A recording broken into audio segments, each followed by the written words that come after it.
Я приветствую зрителей холдинга спортивных каналов Матч ТВ. Мы снова в Давосе, мы снова на дорогах 80-го издания тура Швейцарии, юбилейного и очень-очень проблемного с точки зрения погоды. По сути говоря, это тот лендмарк, это та маркировка, которой мы запомним этот тур. Для вас работает Елизавета Кожевникова, и сегодняшний этап особенный. Предполагалось, что он будет самым красивым, самым решающим.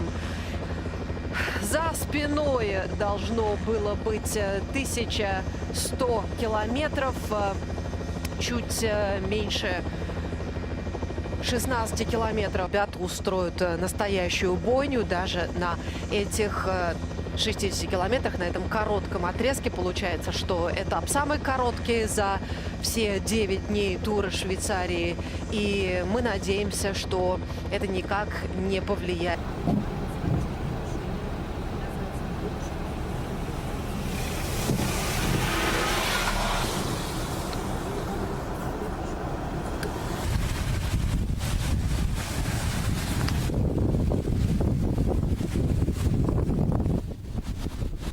...58, может быть, с гаком километров.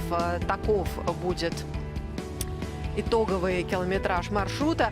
Ну а здесь, скорее всего, нам демонстрируют то, как в экстренном режиме меняли свою логистику команды, поскольку с утра все команды получили коротенький твит о том, что маршрут этапа сокращается, и это как раз влияние всех нововведений, которые в нынешнем сезоне так активно проталкивает ассоциация гонщиков-профессионалов, ассоциация команд. Здесь есть несколько организаций, которые генерируют разного рода инициативы. Но инициативы сейчас какие?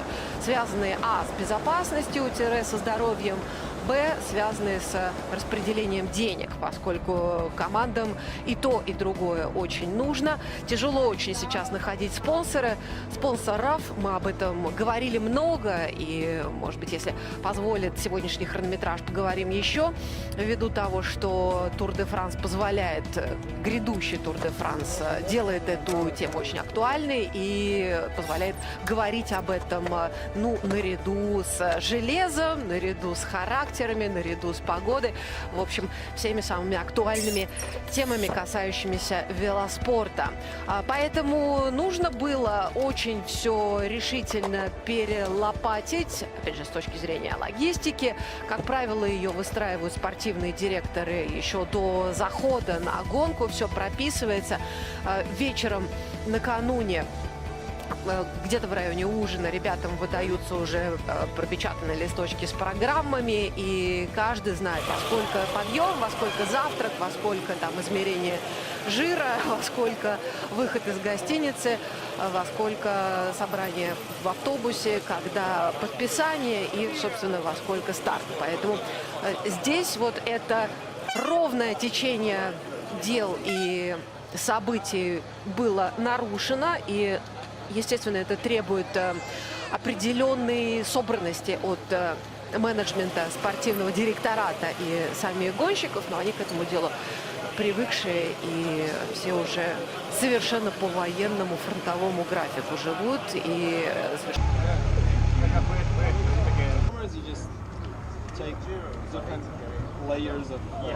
о чем идет толк? Мы, в принципе, так повелось. Очень внимательно следим и внимательнее всего следим за гран-турами. А вот там последний этап, как правило, в подавляющем большинстве случаев, конечно, история видала и иное, но это уже формальность, это уже все на откуп спринтерам, за редким исключением. Там разделку проводят, как это было несколько лет назад в Милане на Giro d'Italia. Но в целом мы с вами прекрасно понимаем, что привычная для нас картинка, это уже какой-то расслабленный педаляж, это выпивание шампанского, это такая чисто выставочная езда, поздравления спортивных директоров, поздравления команды победительницы, потому что все самое главное было сделано накануне. Ну а вот здесь все самое главное. Будучи неопрофи, ему в прошлом году был только 21 год, да и сейчас-то он совсем еще малышечкой видится. И, конечно же, расчета на него особенно не было никакого, потому что есть многодневщики, Фабио Арру, есть Винченцо Нибали, и вот сюда, на тур Швейцарии, ну, по остаточному практически принципу Мигеля Ангеля Лопеса прислали пообкатать, посмотреть, как держится, потому что понятно, что он очень талантливый, понятно, что колумбиец априорно здорово держится в горке, и потому, ну, хотел Винокуров и спортивный директорат Астаны посмотреть, что с ним будет вот на этой, по сути говоря, самой длинной из негрантуровских гонок. Все-таки мы привыкли, что многодневки это, ну, где-то в среднем неделя. Вот до Финале-Берре это неделя, а в среднем это там где-то 3-4 дня. Вот сейчас тур Словении проходит, это 4 дня. Так вот, получили от Лопеса фантастический 7-й результат в генеральной классификации вот на такой жесткой, горной, в самом делешной, серьезной гонке. И в нынешнем сезоне делали уже настоящий план, настоящий акцент на тур Швейцарии, поскольку Винченцо Нибали для Астаны – это Джир де Италия, Фабио Арру – это Тур де Франс, а здесь прекрасный момент, прекрасный шанс сделать что-то большее, нежели это было в 2015 году. И судя по тому, как раскатывается сейчас гонка для Мигеля Ангеля Лопеса, это получается. Посмотрим, как получится сегодня. Что мы с вами сегодня увидим? Ну, предполагалось, что к этой точке в Ла-Пунте уже будет Албула проедена, уже какая-то разборка на высотах 2315 метров. И это лошадиная категория, подъем, там 17 километров подъем, в районе 7%, очень сложно. И с учетом того, что, в общем-то, эти 4 человека, которые явственно претендуют на генеральный зачет, там должны были много дел понаделать. У каждого своя команда, у каждого своя стратегия. Что-то очень красивое уже должно было бы получиться, затравиться, и мы бы увидели уже какой-то такой интересный расклад. Но мы увидим буквально этап с первого метра. Сейчас мы поедем в плато, в долину, откуда нас привезут к Брейлу. Там будет спринт, высота 1620 метров, то есть полого и в очень мягкий набор. Еще один спринт в Зерне. Это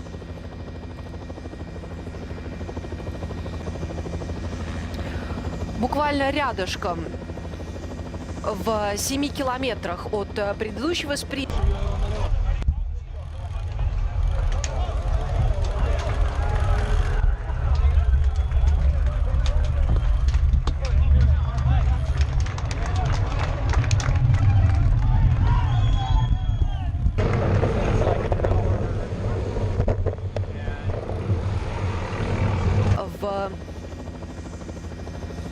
На перевал Флюэла. 2383 метра над уровнем моря. Опять же, высочайшая категория. Подъем 13 километров по правому отрогу ущелья. И он еще круче, чем Албула. 7,5%. Но вот я смотрю на профиль этого подъема. Там максимальный градиент в районе 10%, и он имеет место быть в 3 точках этого подъема. Ну что ж, сегодняшние претенденты, как уже было отмечено на вчерашней гонке с раздельным стартом, которая была такая полугорная, полухолмистая, очень здорово выглядели горняки. Ее выиграл Ион из Агирре. Вторым был как раз Мигель Ангель Лопес, неожиданно четко отработав этот 17-километровый маршрут. Канчелару запихали на 3-ю позицию. Вилко Кельдерман еще один ровный раздельщик, чемпион Голландии в этой дисциплине, показал 4-й результат. И великолепное выступление еще 3 горняков. Это Эндрю Таланский показал 5-й результат, Джонатан Костровьехо был 6-й и Ярлинсон Пантано 7-й. Мы, естественно, имеем в виду их отставание. Отставания очень небольшие. Вот это как раз когорта, за вычетом 2 таких очевидных равнинщиков Канчелара и Кельдермана. Все в окне 25 секунд. Но опять же, это объясняется очень универсальным маршрутом этой 17-километровой гонки, когда, казалось бы, пространство очень небольшое, это там не 34 километра, которые вот сейчас будут буквально через 2 недели на Тур-де-Франс. Точнее, Тур-де-Франс стартует через 2 недели, а разделка случится еще где-то через неделю. Так вот, вот на этих 17 емких километрах был сконцентрирован очень интересный рельеф. И вот я сегодня воспроизвела динамику движения по нему, и очень интересно. Очень интересно, как вели себя горняки, как они долго вкатывались и как они интенсифицировали свою езду именно на этом последнем большом куске, на последней большой горе, где, по сути говоря, Канчелара и был бит.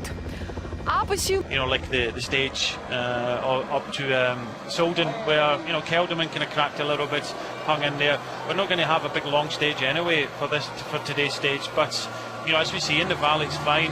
We go up over the climb.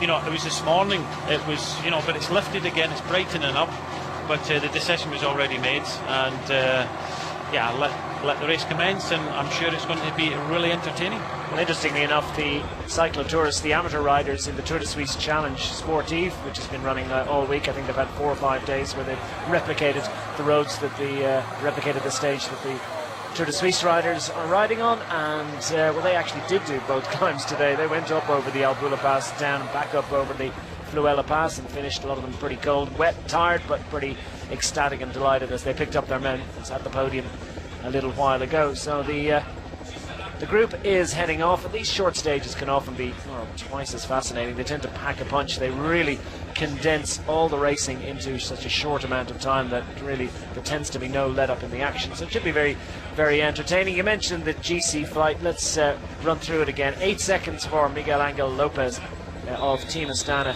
over Andrew Talansky in the green of Team Cannondale. Jon Izagirre, after that stunning time trial success yesterday, the Spaniard from Team Movistar, taking an 18-second win over Miguel López, impairing his disadvantage, if you want to put it that way, to López, to now just 16 seconds. That's what he's got to try and make up. Warren Barguil climbing like an eagle over the last few days, but not time trialing with the same facility. He's now dropped back to 18 seconds back from Miguel López. They're the riders with the big chance, the big opportunity. Jarlinson Pantano is sitting in 5th place at 52 seconds. Wilco Kelderman at 1:21. He's gone backwards in the last couple of days. Great time trial performance yesterday, great recovery. TJ Van Garderen, good time trial performance from him too. He's sitting 7th. Geraint Thomas is 1 minute and 30 seconds back in 8th. Simon Spilak, the reigning champion, is in 9th, and Rui Costa, former champion, in 10th, as the attacks start from the get-go. No surprise there. Yeah, it's nice to see a start. Okay, it's only a short stage, but you know, a lot of you know, viewers at home, you know, we don't get often the chances to see the start and, you know, the tactics rolling out. The first attack was the second division team from Germany, Team Roth. They want to try and do something. You know, they've been involved. They had the King of the Mountains jersey after the first road stage with Krajicek. But, you know, as we said, Lamprey getting involved, Cannondale, Daniel Weiss is up there for BMC, the Swiss champion. Decided to let one of the Team Rod guys go, but here we go, a double attack, looks like, from Etix Quickstep. So Etix Quickstep with that superb stage victory courtesy of Gaviria and Ricchesi. Yeah, that is interesting. So attack is the best form of defence. An interesting decision there from Edix Quickstep. We mentioned at the start of the show, Brian was talking about the mathematical possibility for Peter Sagan if he takes the 6 points on offer at the 2 intermediate sprints, and then you add in the 10 points on offer at the finish line. Well, it is going to be impossible really for Sagan to close that 18-point gap between himself and Riccesi. So Riccesi not really shackled by those constraints, and now he's thinking about getting off up the road and trying to get into an early move. Who's going to control it? It's not going to be let away with any facility, given it's such a short stage. As they race towards the bottom of that hill, as I say, 30 kilometres remaining in the stage is where we hit the bottom of the hill, with a couple of intermediate sprints along the way with some points on offer. Riccesi and Gaviria are really a nice little double act, aren't they, as they came through that final turn in Champagne a few days ago. It looked as if Riccesi was leading out Gaviria for the win, but well, he retained such an advantage. Gaviria was absolutely delighted to let his teammate coast across the line with his hands up. Gaviria too celebrating that, almost lost second in the process. Yeah, they're not hanging about. 55 kilometres an hour. It's when the Rota Rider went off the front, and then you saw that double attack from Gaviria. Just sheer power, and they're not hanging around. Riccesi really looking to have this points jersey wrapped up. He must be slightly worried about Peter Sagan, but they've got a good advantage, and very difficult to come across to 3 riders when they're riding flat out like this. So Edix Quickstep trying to pull a fast one. Who is minded to try and control this one? The Astana riders to the fore, as you might expect. Miguel Ángel López, his team are going to try and put manners on this one as best they can. Just how isolated is he going to be on that climb? Are the general classification riders? I wouldn't be at all surprised to see the likes of Barguil. He really likes to go on the attack, knows he's got to close something down and needs to carry an advantage up to the top of the mountain. So we'll watch for Warren Barguil. I wonder who else will be on the attack. How's Talansky going to play it? 8 seconds back? Well, the thing is that we've talked about this all week. Are you going to go for it? Are you going to risk? It is a tricky descent, and it will be wet towards the top of the climb, but it's a risk you take, and would you be happy with a podium place in the Tour de Switzerland?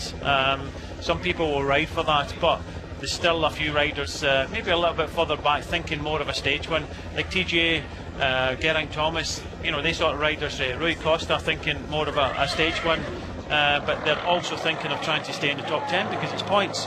So I hope we see a battle. I hope we see people throwing it out there and taking some risks, but at the end of the day, it might happen that a lot of these riders will start marking each other out, and it could be slightly negative, which means that some of these GC contenders in the top 10 could take advantage and pick up that stage win.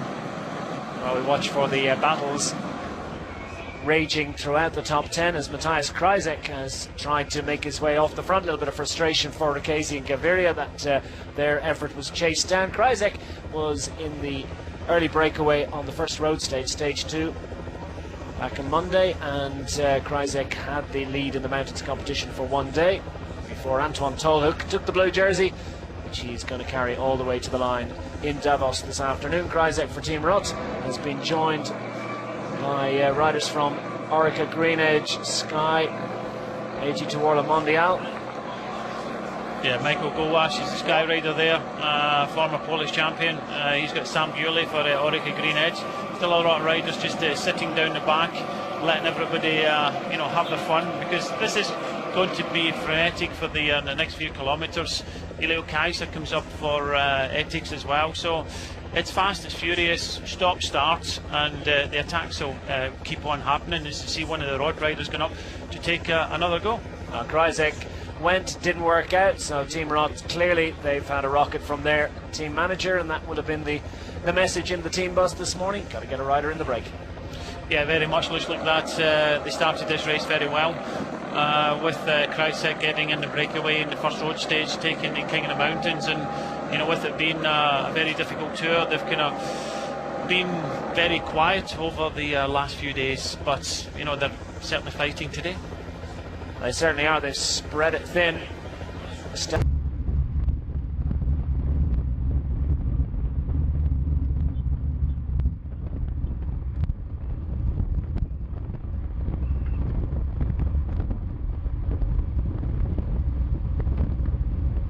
aware that there's going to be all this level of activity. Do Astana try and just keep their powder dry and keep their rider in position? Or do they actually get involved in keeping the tempo high and chasing it down? How do they play it? Yeah, Gregory Rast at the front here for Trek Segafredo, or is that Jasper Stuyven, sorry. So Stuyven getting involved there. Ricchesi still trying to get involved. He really wants that black points jersey. Well, he can climb too, can't he? I mean, what an amazing climbing performance from him. It really caught us by surprise with that second place finish a couple of days ago. So if he gets in the break and is given enough time, okay, it's a short stage, but he thinks maybe he has a chance of a sprint. He certainly he would be a class sprinter if he took a small group to the line.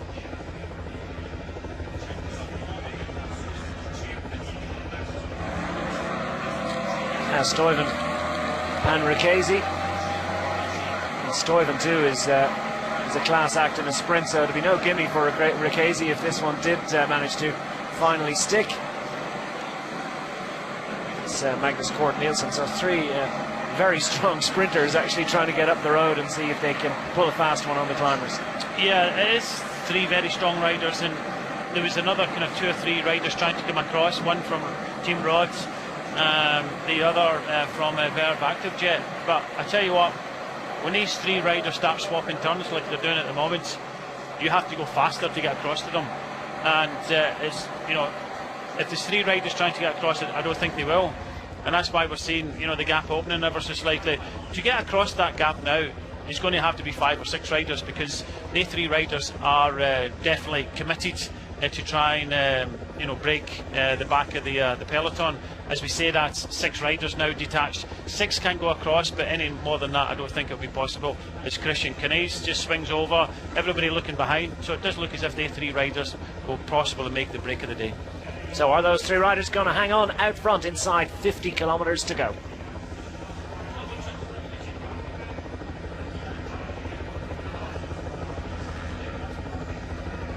That is less than 50 kilometres left in a stage of just 57.3 kilometres, and the bunch spreads wide across the road as there's a little bit of a stall, presenting these 3 riders with the opportunity. Look at how motivated Max Ricchesi is. He's still got his winter jacket on. Stuyven too with the gilet. Riders trying to make their way across. Jonas Koch is getting on for an hour down, so clearly not a threat on general classification, but he's going to try and see what he can do. Well, I think he's missed the boat, Declan. You know, the 3 riders are committed, and you know, the gap was opening, and as we said, you know, 6 riders could possibly go across that gap, and then it would be too many, and Astana would try and shut it down. But 3 riders, they can afford to let them go. None of them really any danger in the overall. You can see Peter Sagan right at the back here, the world champion. Not really worried about the points competition. So these 3 riders will go, I think, to the bottom of the climb now. But unfortunately for Koch, it was too late to go. The riders had already gone down the road, and I don't think anybody could possibly go across to these riders now.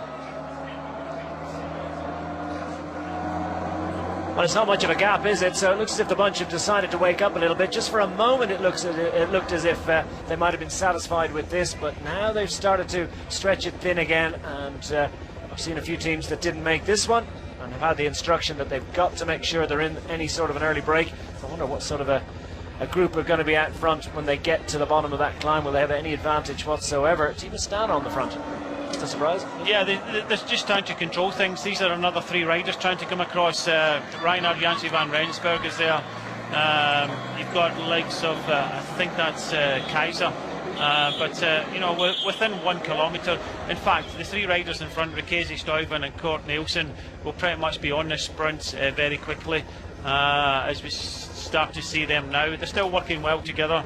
Magnus Cort Nielsen at the front, Ricchesi looks behind, and you know, interesting to see that Ethics Quickstep are putting another one in this chasing group behind. Coming to the first of 2 classified sprints of the afternoon, and I don't think Ricchesi's going to worry too much about this. He's going to be more minded to make sure that he's keeping this group away.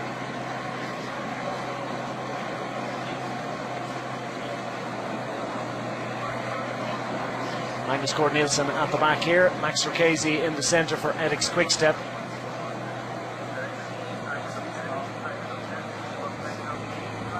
And will Ricchesi make sure that he takes this points? This is going to put it beyond doubt. 22 points on offer. That's the maximum haul that anyone can achieve today. 6 points from this one will mean that Max Ricchesi is now in an unassailable position, and now he's going to think about just worrying about whether this breakaway group has an opportunity.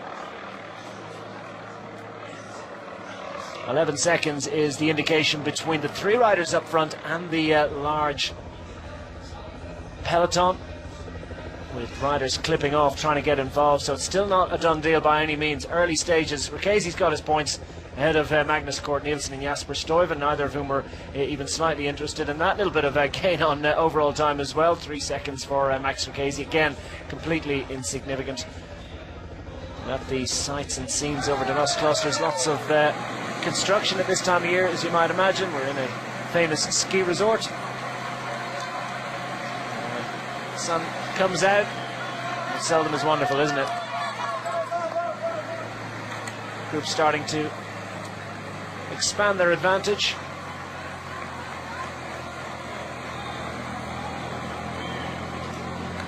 Inside 45 kilometres remaining on the final stage of the Tour de Suisse. Max Ricchesi takes the points on offer at the first intermediate sprint. He'll have another one coming up. He's done the job. Now it's all about trying to get up the road and stay up the road. Yeah, they're still committed. You know, by taking that 6 points, it means that he's won the points competition. So obviously Peter Sagan at the back of the peloton now. So Ricchesi is you know, wrapped up that competition just in the first, because we started the day, the difference between Sagan and Ricchesi were 18 points. You know, that now moves up to 24 points with only 16 points on offer. So Ricchesi will be on the podium at the end of today's stage. Another team we mentioned, France de Dieu, have nothing from this race.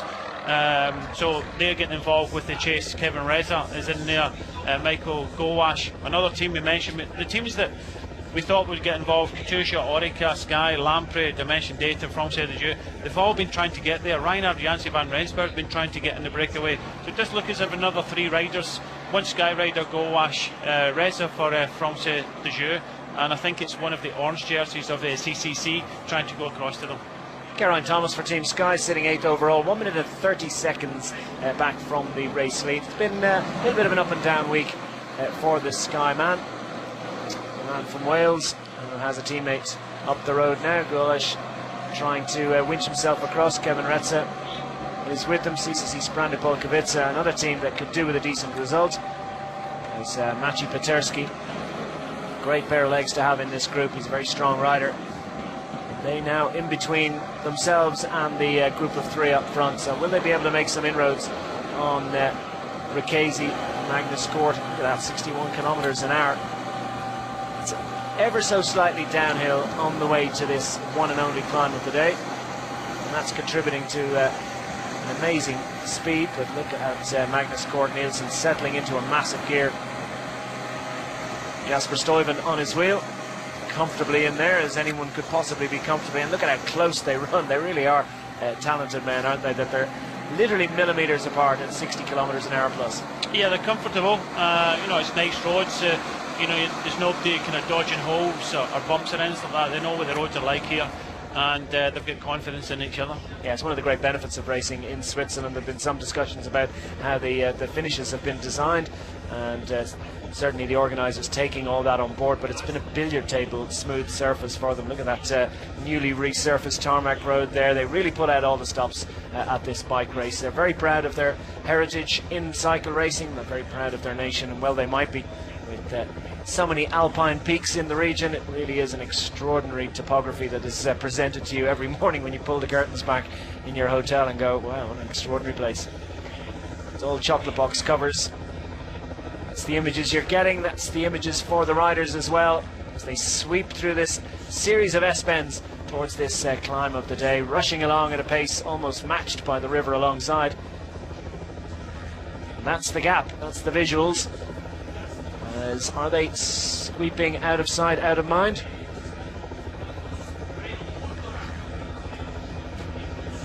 Just over 40 kilometres left in the stage now, just over 25 miles.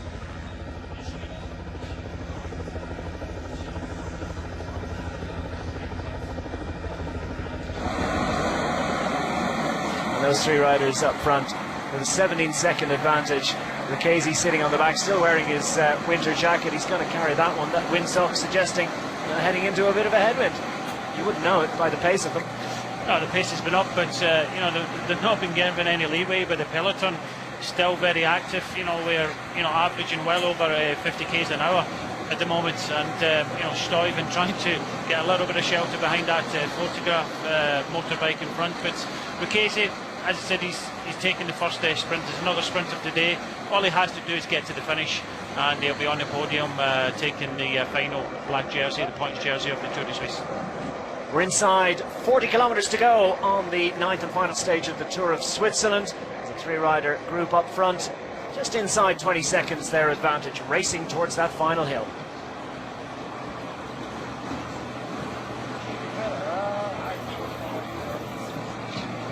And at the back of the group, touring along as best he can, is Vasil Kirienka, the world time trial champion. Not interested in getting involved in this. He will try and marshal and police fares for Geraint Thomas when they hit the hill, I should say. I think these three riders of Stuyven, Magnus Cornelissen and Lucchese were hoping that they would give them you know, some minutes, maybe a couple of minutes before we hit this climb, but it isn't meant to be. And Astana are you know, putting some troops towards the front of the peloton in the aqua blue, and you got to remember that in the mountains he was you know, López was isolated apart from Scarponi, and I think that's going to be the case today as well as soon as we hit this climb. So I think for a lot of the Astana team, they just have to ride on the front to the bottom of this climb, because that's their job, and you know, their job will be pretty much finished when we start climbing, because I don't think any of them have shown the capability of riding with López in the climbs. So when we do hit the climb, it'll be interesting to see who decides to go on the attack first. Peter Weening is at the back of the group for Team Rumpa, number 201 there. He's got a stage win under his belt already this week. What a fantastic performance from the Dutch Pro Continental team. They've got the mountains jersey courtesy of Antoine Tolhoek, and of course that wonderful stage success. And the Astana team on the front of the peloton now, setting a tempo that they're relatively comfortable with. Their yellow jersey, race leader, nestling in the centre of the bunch there. I think he might still have his rain jacket on at the moment. Yeah, there's a lot of them wearing quite a lot of clothes. Some others have got less clothes on. I think Antoine Tolhoek, the King of the Mountains leader, and possibly, you know, as I said, he only has to get to the finish today, and he'll be you know, winning the King of the Mountains. He's an unassailable lead. Is in a skin suit, so he's prepared to race. But as I said, this weather condition is, you know, good in the valley, but you know, we've got a brute of a climb to come up of the Flüelapass to come. It is a brute of a climb, 13 kilometres in total. And now we come to the second sprint of the day, coming up very shortly, with the three riders on the front going to take it. Here we are, 37.2 kilometres remaining as we arrive at the second classified sprint of the day on the final stage of the Tour de Suisse 2016, the final sprint. And that honour goes to Max Lucchese. He's got a black points jersey on underneath that rain jacket. He's piling on the pressure, trying to maximise his advantage, heading to the final climb of the day, which begins with 30 kilometres left in the stage. So they're just over 6 kilometres from reaching the bottom of that hill. Lucchese ahead of Magnus Cornelissen and Jasper Stuyven. That is the distribution of the final intermediate points of the 2016 Tour de Suisse. Well, they're still not hanging about at the moment, all three riders contributing, and I think the attacks have finished at the front of the peloton. Everybody just happy now to allow these three riders to go, and Astana just controlling things. They say the calm before the storm as you go through that point, and just around about 40 seconds now. So that is the break of the day. Some other teams were trying to get them across to them, but to go across to these three riders, you're going to need, you know, 5 or 6 riders contributing, because this gap is starting to creep up every kilometre it goes by, but I don't think they haven't got enough kilometres before the bottom of the hill. That's what I was going to say. I don't think they're going to get enough time before this Flüelapass to any of them to think about a stage win, because we're going to see a GC battle. And you got to remember 10, 6 and 4 in the finishing line, and you know, Talansky, if he wins the stage, and Hopes is a small group, and if he wins the stage and López finishes outside the top 3 but in that group, then you know he'll take the Tour de Suisse. That's how close it is. Yeah, the bonus seconds could well come into play if it is a small group and Andrew Talansky feels that he's got an opportunity. He'll be sure that he'll be trying to do that. These riders battling wind, battling the gradient, battling the other riders remaining in the Tour de Suisse, and trying to increase their advantage. It's going to have to be a lot more than 44 seconds when they reach the bottom of the hill if they're to have any chance of surviving to the top. They probably need several minutes.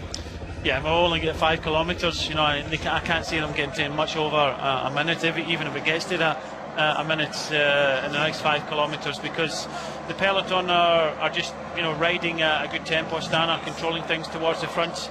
You see Trek coming up, also Team Dimension Data. They're really looking to try and get something for Nathaniel Bahani. Up to Solden at the bottom of the climb, he had a wheel change and, you know, kind of battled back. I think he's sitting roughly about 20th overall, but you know, Nathaniel was very capable of trying to get a stage win here, and you know, an impressive 25-year-old Eritrean rider, and that would be very welcome for Team Dimension Data. But there's other teams in this race that want a stage win, but as I said, it's going to be hard fought today. There's Anton Tolhoek in his skin suit. Or did he just keep the numbers pinned on his skin suit for the time trial yesterday, throw it in the wash, and just settled on that one? I tell you what, he's a brave man. It's going to get cold, and will he regret that? I do think he has got a winter jacket in. We see a little hump in his back there that's created by Lycra. The team's starting to get organised and trying to get into position, I suspect, to present their riders into the perfect position at the bottom of the hill. I think everybody was really apprehensive and nervous at the start. You could see that, and you know, there was a flurry of attacks, and you know, they were really going at it. Ethics have succeeded in getting Ricchesi there. Gaviria tried to help him, but you know, 3 strong riders in front: Ricchesi, Stuyven and Magnus Cort Nielsen. So everybody's happy with that, because none of them are a threat to the overall. So you've got the teams now starting to form at the front of the peloton. In the middle, you've got Lawrence Tendam looking after Frolinger's just behind him, with Warren Barguil on the wheel. On the right hand side, you know, Kelderman's team of Lotto NL Jumbo. In the middle, you've got the leaders team of Astana and the Aqua Blue. On the left hand side, you see the green helmets, Castro Viejo coming up for Movistar, looking after Jon Izagirre. The only team kind of missing at this moment is Cannondale in the lime green. Otherwise you'd have all the 4 top contenders sitting in the front of the peloton. But I'm impressed with these 3 riders.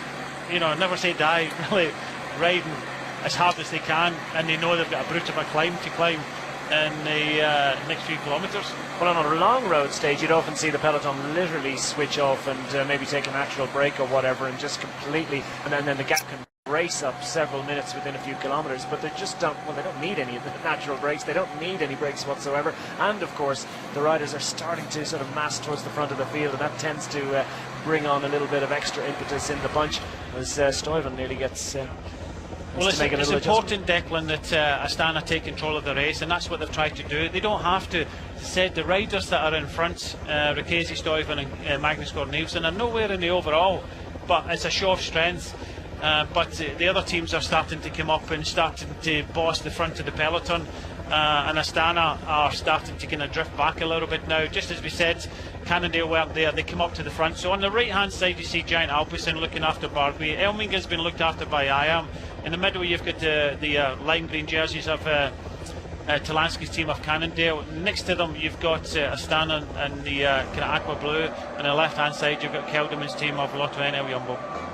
So YAM Cycling showing towards the front. They've got the 5th place man on general classification, Jarlinson Pantano, one of 2 Colombians, and the race being led by Miguel Ángel López of Colombia as he awaits the final big dramatic test. We've got a climb coming up at 30 kilometres to go on this, the final stage of the Tour of Switzerland.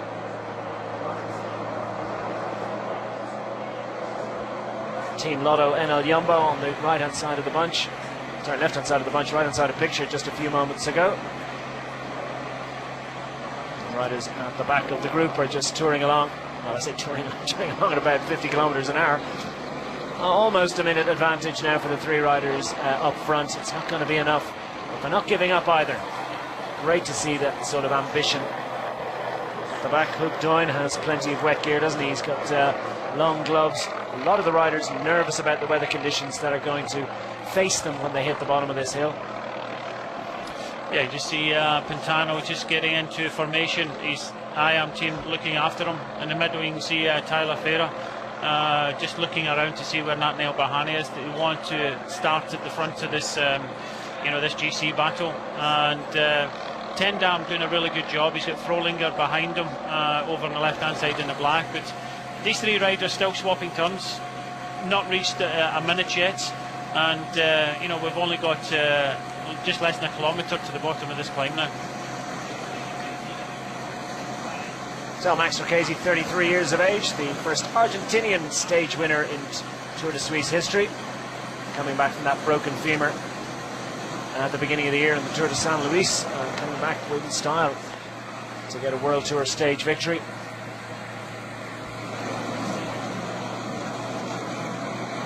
Magnus Cort Nielsen really enjoyed the step up to World Tour level in the last couple of years. And a great plan B in sprinting terms for Orica Greenedge this week. Michael Matthews not on absolute top sprinting form, still in the race. Now we finally pick out Miguel Ángel López Moreno. You can see that yellow flash at the bottom. He's got a gilet at the moment, that blue Astana gilet. But I assure you there is a yellow jersey on underneath that. Hopefully we'll see that before the end of the stage.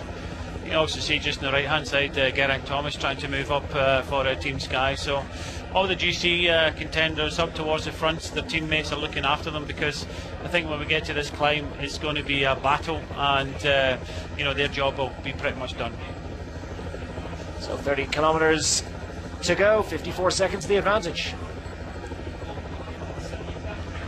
We're in the final stage of the Tour of Switzerland 2016. The crowds are out in force as they await the riders on this, the final big climb of the year. We're on the Flüelapass and making our way down towards Davos clusters. We've got 13 kilometers of climbing to do, though, at an average of 7.4%, maximum of over 10% in places along this route. And they charge into this finish climb, this last climb, with their Team Lotto NL Jumbo on the front, trying to look after things for Wilco Kelderman.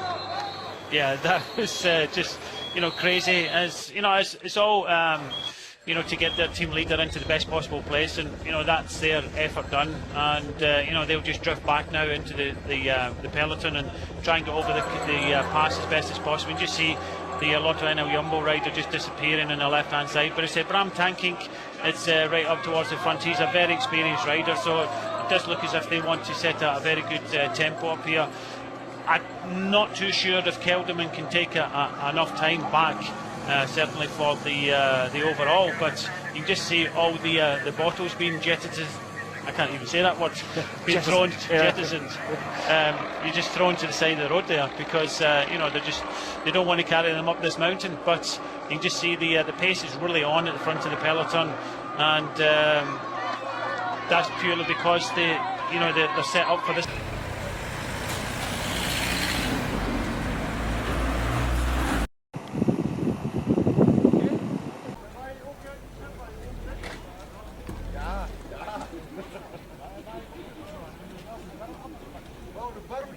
Huh?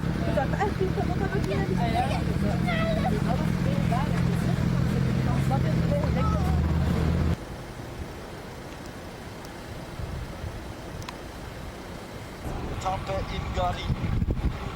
Erhöht noch einmal die Kadenz. DJ Van Garderen, sein Leader am Hinterrad. Van Garderen in der Gesamtwertung auf Rang 7 mit 1 Minute und 26.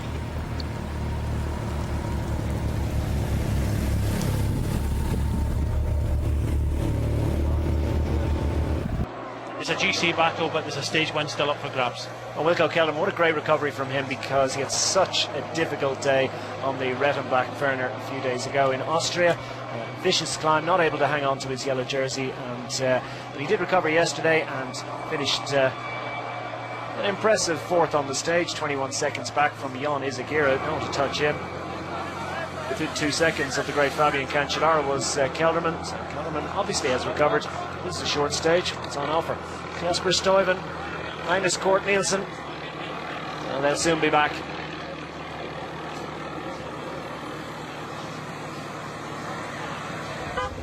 Now the bunch is stretched in one long line, and riders already going out the back. It's must feel like such an unusual road race for riders used to stages. The maximum stage length this week, 224 kilometers on that road in Austria. This is a very different kettle of the juniors. Team Katusha, of course, have Simon Spilak sitting 9th overall at 1 minute and 31 seconds. Spilak not going to get the victory this year. Disappointment for him. Yeah, Kazunchuk is the rider from Katusha here, trying to try and inspire people to start racing on this climb. Katusha have been on the attack already in this race. We've seen Mamikin try something up Solden, but that was just to try and soften things up for Spilak. Katusha, one of the teams that really could do with a stage win. So is Orica, Green Edge, Sky, Lamprey, Dimension Data, France Edu. They've all been trying, but I tell you what, it's going to be mad in the next few kilometres, because Astana are trying to get control of the peloton, but you can just see that other teams are trying to go on the attack. Kazunchuk has only got a matter of a few metres, but just look at the numbers around López now. He's only got 2 teammates as riders start to disappear out the rear of the peloton. Well, Max Verkeze's not going to repeat his climbing heroics from a few days ago, but Jasper Stuyven is minded to try it, the winner of Kuurne-Brussels Kuurne this year. Of course, took great stage success in Vuelta a España last year. And Stuyven, many people talking about him as a real superstar of the future. Already he's got a very impressive Palmares, but he's been happy and content to work in the service of Fabian Cancellara, particularly as it's Cancellara's last year at his home race. But now he's been given an opportunity with Cancellara already retired from this event. Stuyven is trying to see what he can do about hanging on ahead of the peloton, perhaps joining a group, and 30 seconds is his advantage, but a long way to go on this hill. Stuyven certainly is an impressive talent. We see what he's like as a climber, but he is an emerging star. When you're strong enough, you can get up mountains. Maybe not as fast as some of the mountain goats, but he's certainly feeling good today. Managed to get in the breakaway, but with only 28 seconds, it's not going to be enough. He would love to have maybe 2 minutes when we started this climb, but it isn't to be. As we see the yellow jersey, removed his gilet, so he's up there on the left-hand side. But Talansky is up there also, and so are both. Gorkas up towards the front, being looked after by winner Anacona, and just on the left-hand side you can see Jan Izagirre as well. TJ Van Garten's up there. Van Koch has been riding well this race as well. Kirienka just moving up in the right-hand side to try and help Geraint Thomas. Meanwhile, other riders going south. Groups starting to establish themselves on the road. Geschke has done his work for Giant Alpecin, as indeed has Miguel Scher, the Swiss rider. And there's a few moments ago we saw Kazanchuk on the attack. Now he's at the back door and just thinking about making it home to the bus. Riders from Verba Active Jet haven't really been able to make much of an impact. Frances Dejeut's been a quiet race for them. Jasper Stuyven, a shrinking advantage, still doing a solid job. Standing now on the front of the peloton, the overall race leader sitting second in line as he seeks to preserve his slender 8-second advantage over Andrew Talansky. Talansky in the green is nestling in amongst a couple of teammates in about, 10th or 11th position. We've got a couple of the Movistar riders. They have got Jan Izagirre sitting third at 16 seconds. Gorka Izagirre, his brother, has been in the top 10 for much of the week. He slipped out of that yesterday, but He's well to the fore, and he's the right rider to try and help Jon Izagirre into a position to try and attack. Or here comes Stuyven. Won't be long before he's back.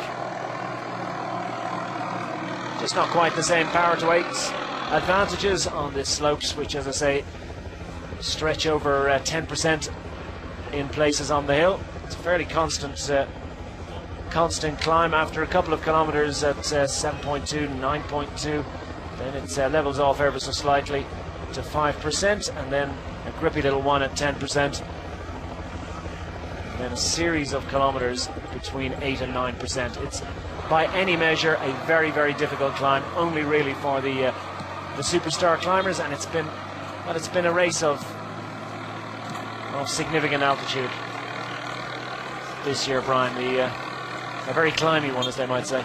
Yeah, it started with a prologue, and then we had 3 kind of punchier stages for the sprinters, and then straight into the mountains. The weather has taken its toll, so it's been a very difficult Tour de Suisse. But Scarponi, the only teammate left for López, the yellow jersey, is doing a good job. And the longer this continues, the happier Astana will be. You can just see the dark blue jerseys behind of Movistar.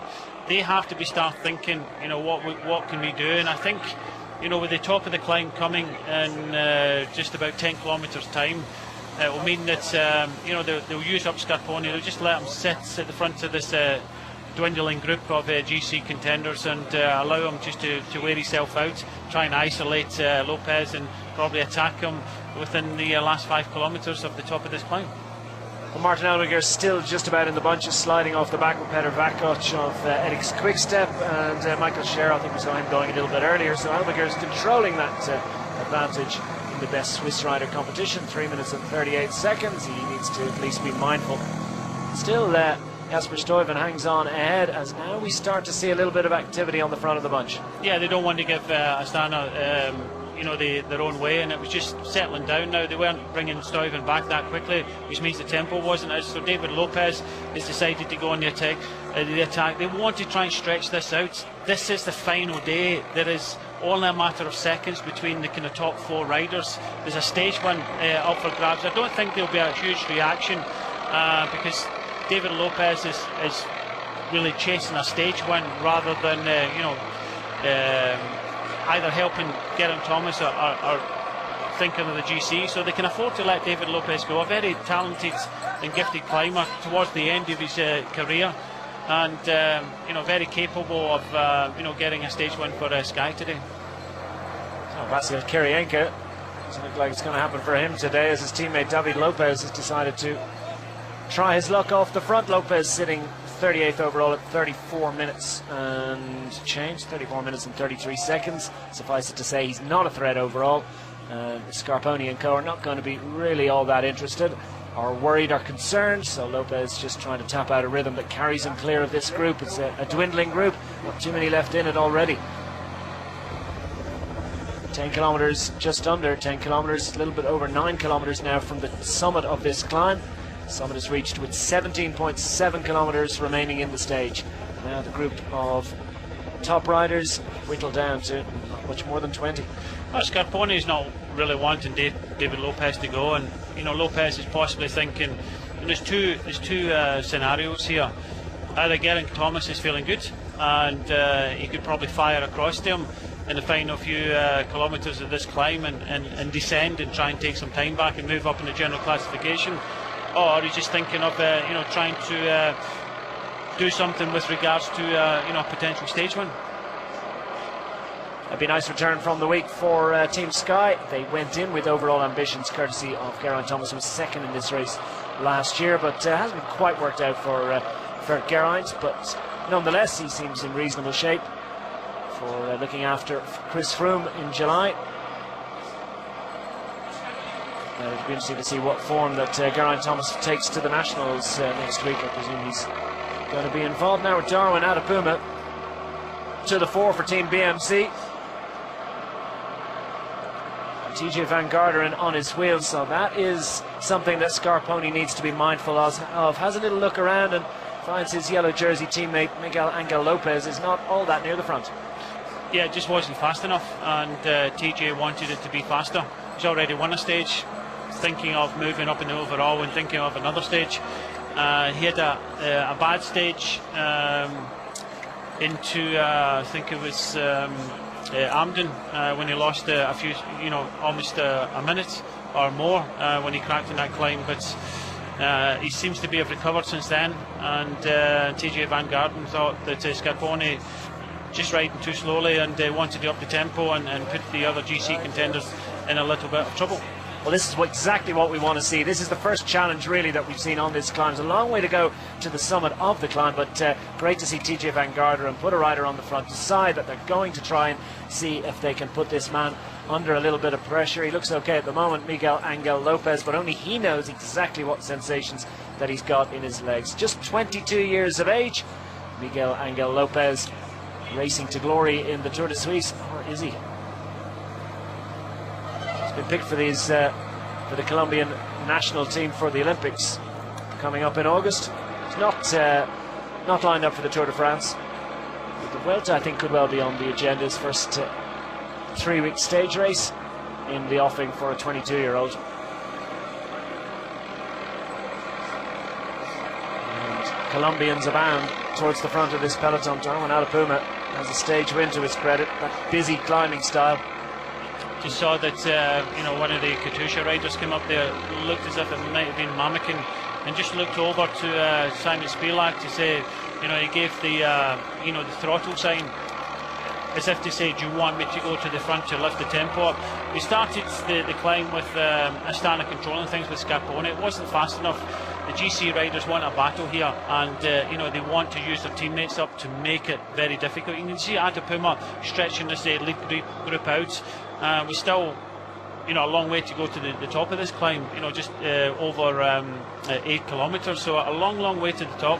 But the GC contenders want it hard enough so that when we come to the top, it begin man against man. We've got this tricky descent.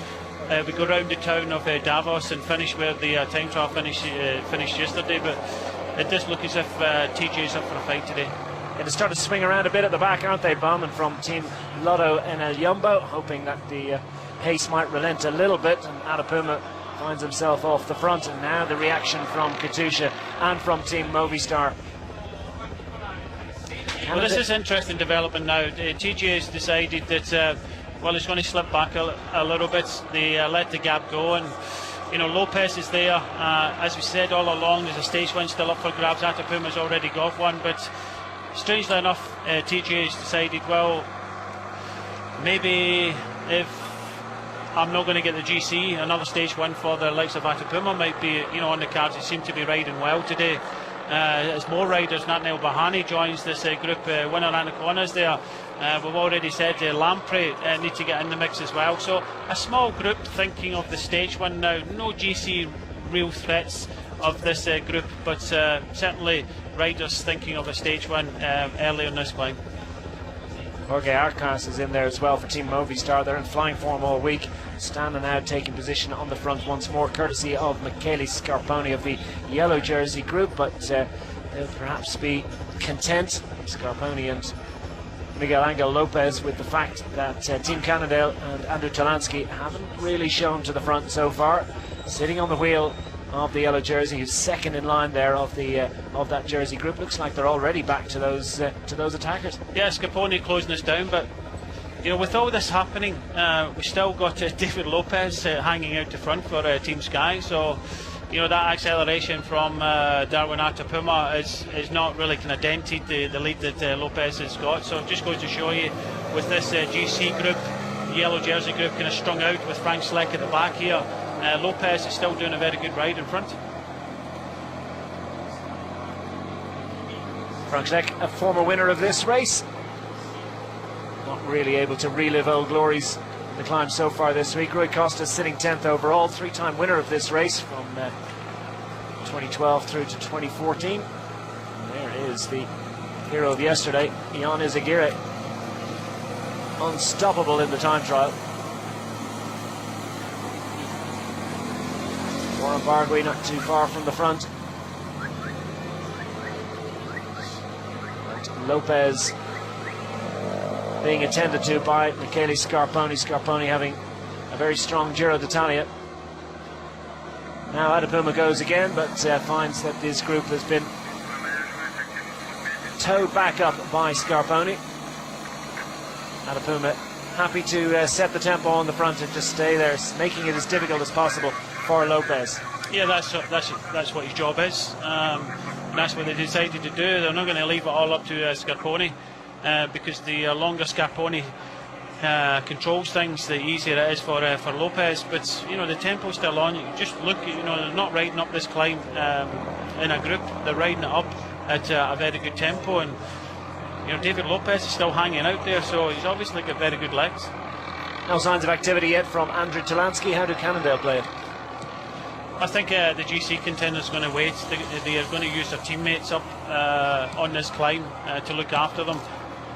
I think we're going to see attacks towards the top of the climb, but we're still just under 7 kilometres to go to the top of this climb, so it gets harder towards the top of this climb. I'm expecting the GC contenders just sitting and waiting, but they're actually using up their teammates to make sure that it's hard enough.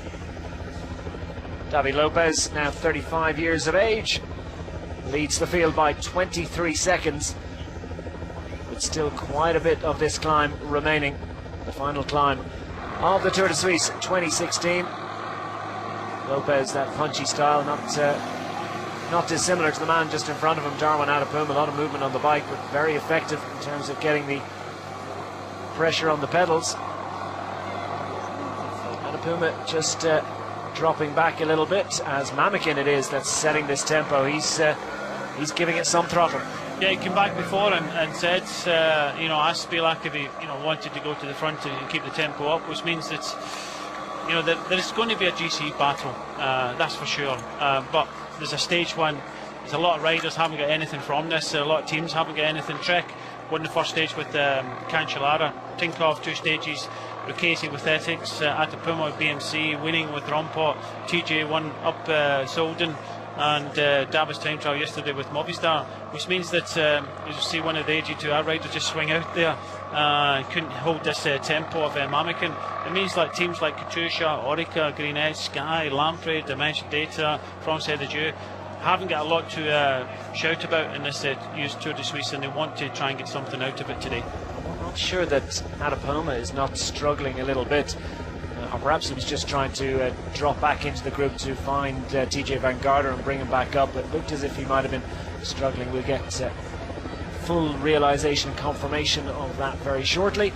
We're on our way to Davos Clusters, and we're up the final climb of the week, the Flüelapass. Working our way up the hill to a summit of 2,383 metres.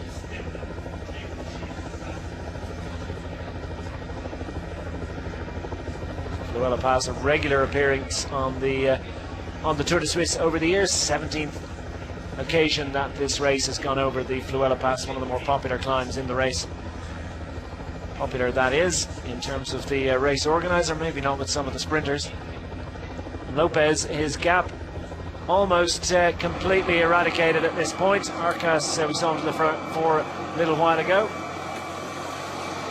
and just about to drop out the back.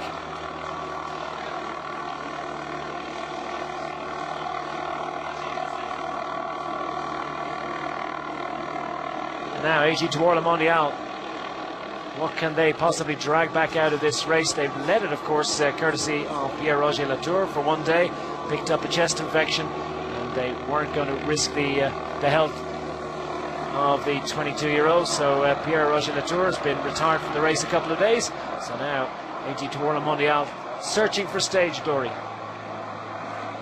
López with a little bit of a lifeline, and that's Hubert Dupont, a good climber. 23 minutes down, so not a threat on overall. Still a man with decent facility on the climbs. Will he be able to open up enough of an advantage before, as we anticipate, things really kick off? López not going to be able to follow that pace. Spilak has, well, there are 3 Katusha to the 4, so they have strength in numbers at the moment. Yeah, I think they're looking at moving up in the overall, and that's why they're keeping the tempo going, because if you look at this group with David López on the attack, thinking of possibly a stage win, Well, as we look here into this group, there is absolutely no Geraint Thomas in this group for Team Sky. So obviously, with Spilak sitting behind Geraint Thomas, there's an opportunity here. Just as we say that, Spilak looks as if he's decided that he wants to try something today. Well, the reigning champion Simon Spilak's not going to give it up without a fight. There are opportunities to move up, maybe a stage win on offer. 1 minute and 31 seconds back on overall time. He's well inside the top 10. Well, he's 9th, so he's one place inside the top 10. But for Spilak, seems a bit of a long shot for overall, but certainly a stage win is on offer. And he's opened his jersey. Too many other riders doing that on this hill in these weather conditions. He joins Hubert Dupont of AG Tour. And that is a much smaller group. Scarponi, is he still in there? I did see him starting to suffer towards the back of the group. I think it could well be that our race leader is a little isolated at the moment. Yeah, he will be isolated. It's been a hard tempo. Rui Costa now joining the trio in front, and it's been a bit of a surprise that Geraint Thomas has slipped out the back of this main GC group, and that's probably why David López was given his own opportunity to try and do something in this climb. But obviously he's back in the fold now. So as we said, a lot of these teams, these are three of the teams we've already mentioned that haven't really had too much to shout about in this race. But just look who's coming up behind Jarlinson, Pantano. Well, that is interesting because Pantano is just 52 seconds back, so this is starting to get a little bit of a concern for the overall race leader. López responds, goes out of the group. Is anyone going to be able to follow him? And that is significant. Attack being the best form of defence. Yeah, big acceleration, and he does look good. He's coming across this gap very quickly. He wanted to react, but did he have to react? Is that impetuous from the young man heading towards what could be a first national stage race victory of his career? Of course, he has taken Tour de l'Avenir, so he knows how to win a big development race. This another level up again. It's a World Tour event, and López has decided that he is attack-minded. That is a surprise, but it is exciting as he catches and overtakes Hubert Dupont.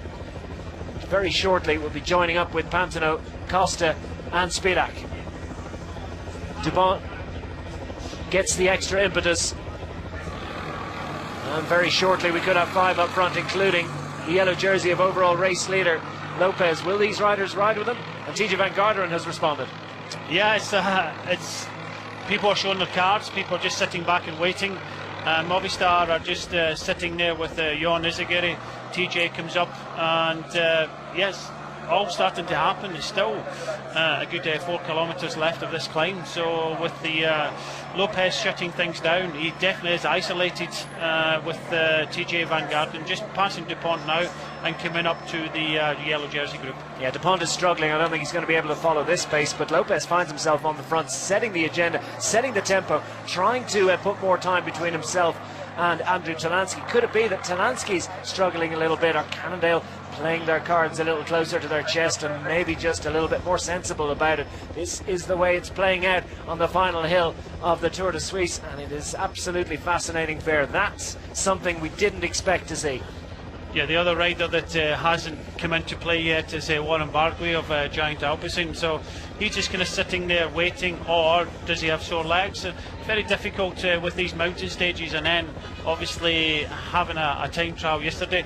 Hopefully we can try and pick these riders up, but Movistar riding there. Dombrovskis in second place, Talansky's there, Warren Barguil's there, Jon Izagirre is sitting there. I think this is Winner Anna at the front. Zap Paterski, Cheslik, and then you've got some riders just trying to get in there. So some riders have disappeared noticeably from the top 10 is Geraint Thomas.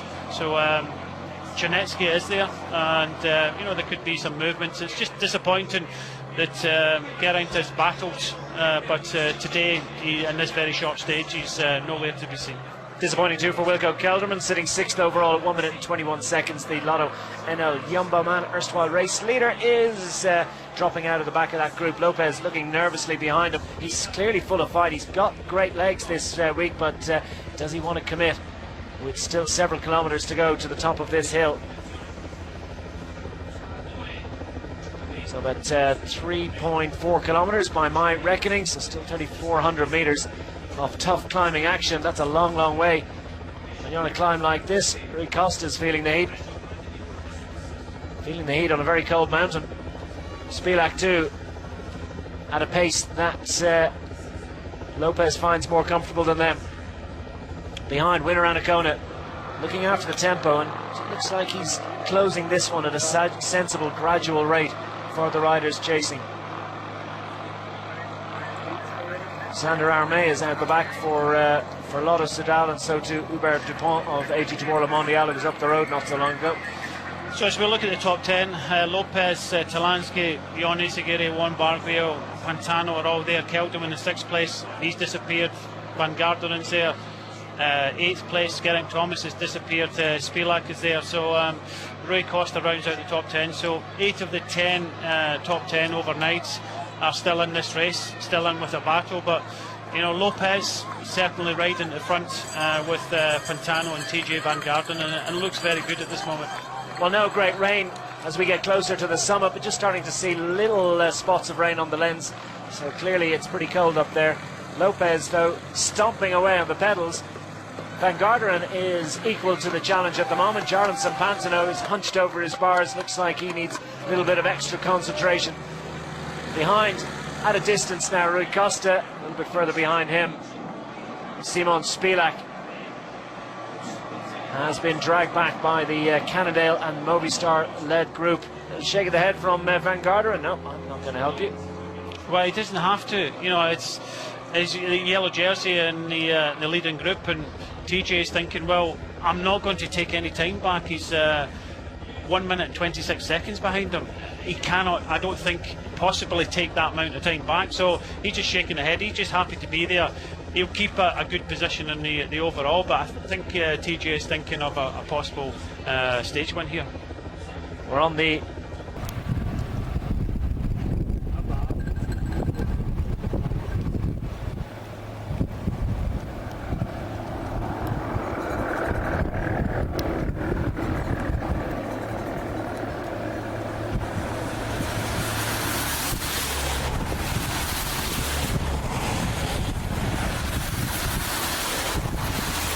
dates back since 1867. They had various different pass roads across here since 2000 BC. Would you believe signs of Bronze Age archaeology have been discovered in this region? As after all the shake of the heads, then Van Garderen goes to the front. Yeah, because it settled down. It was difficult when López was riding there. It was a little bit difficult, and he wasn't going to push it on. When it gets a little bit easier, like it is at the moment, he'll do his turn. But you know, former yellow jersey Warren Barkley, you know, difficult time trial yesterday, lost a lot of time. Looks to be grimacing now and kind of hanging on to the this kind of chase group. You know, difficult again for all these riders here. Is that Dąbrowski, has to do a long turn. You can just see Rui Costa, the Portuguese champion for Lampre, just kind of hanging in between the three in front. But this is a difficult time now for some of the GC contenders, especially Talansky and Jon Izagirre, and if they want to try and win this race, they have to show the card soon. Yeah, we haven't seen anything from Andrew Talansky. Maybe it's just that the tempo is that much higher than he really feels comfortable with. He may not just have the legs to attack if it's possible. Well, he knows he needs to do it pretty soon, because 17.7 will be the summit of the climb. Talansky sitting third in line, the smaller of the two figures in green. He is second placed overall, 8 seconds back from Miguel Ángel López, the yellow jersey of this race, who's up the road now with almost 20 seconds of an advantage. That's the first unsealed road we've seen all week.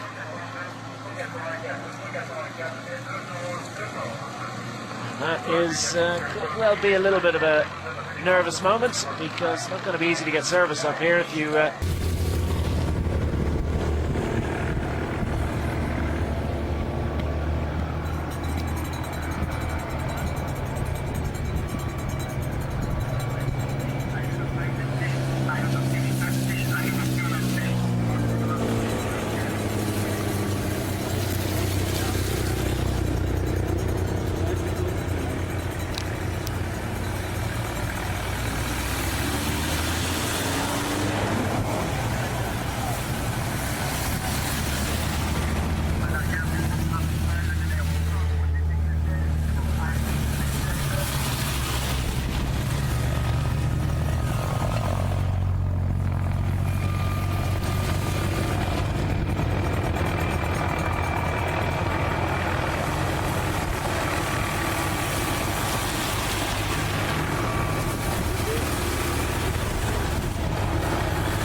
Flüelapass, come on, come on.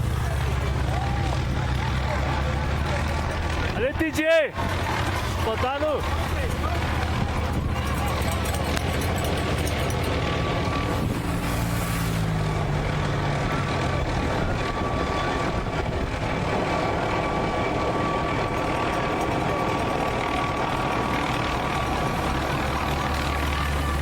Hey, come on, hey. Come on, Costa. Fellow countryman and teammate Andrew Talansky suffering in third place in that group. Now we have the leader of the stage, the leader of the race overall, López, well inside the final kilometre, well, just about a kilometre to the summit of this hill, the Flüelapass. TJ Van Garderen and Jarlinson Pantano getting a little bit concerned now. Through the gloom, they see the yellow jersey disappearing up the road. Well, López heading towards victory in this race, and how dearly he would like a stage win to go with it. It's been very consistent this week. A stage win would be nice. Yes, he would love a stage win, and you know, to finish it off. Still a long way to go, and you know, we're very close inside the last kilometre, the top of this climb. No reaction from anybody else. TJ Van Garderen and Pantano just trying to kind of hang on.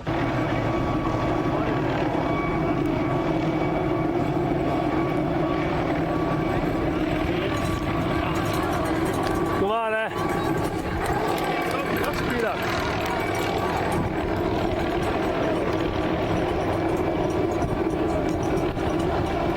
Come on, eh?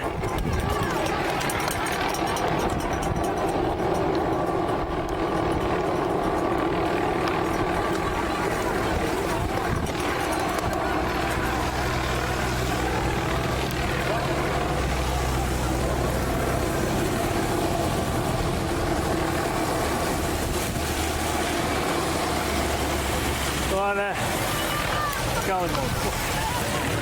Lichtleck. Go on.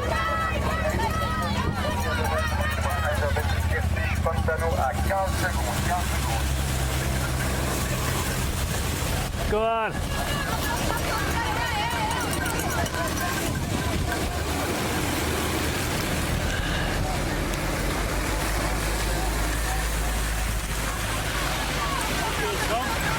Then the two of them could possibly come back to López, but you know, the further up this climb it gets, the bigger the time gaps. Back to 34 seconds to the group led by Dombrovski for Talansky.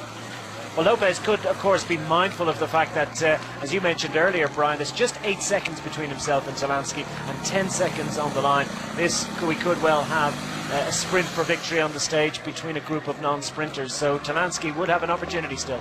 Well, if it all comes back together, there's going to be 12 riders in this group. I don't think Spila can make it back, so there's 9 in the group of Talansky, 2 riders here and 1 in front, so 12 riders in contention for the stage. If it does come back together, then if Talansky does win the group sprints he could take it off. So that's why López, a non-sprinter, has gone out there, has decided to take it from the front. You know, he's within sight of the top of this climb, just about 1 kilometre now. So he wants to crest the summit, get on this tricky descent. But what has Pantano and TJ Van Garderen got left? Because they could possibly try and come back. And a stage win is up for grabs for any of these riders now. Well, they're feeling pretty warm, but how are they going to feel in a couple of kilometres down when they're well into the descent and it's gravity taking them down the hill? As Van Garderen decides not to take on any extra rainwear. Of course, the likelihood is that within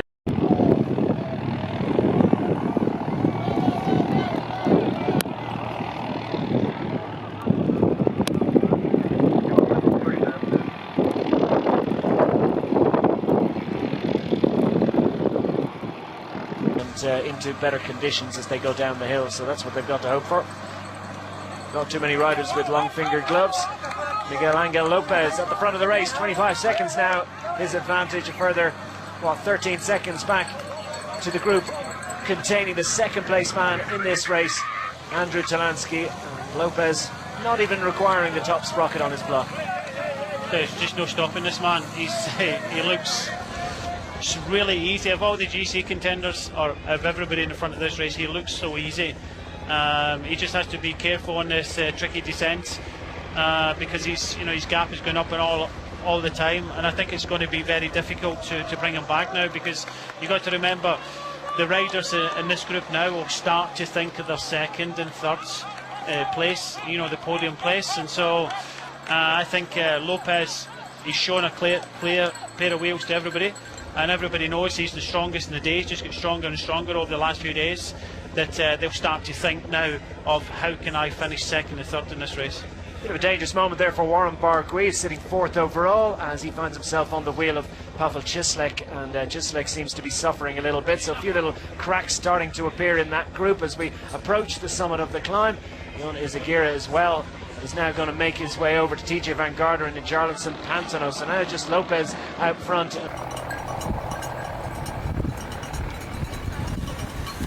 Go on,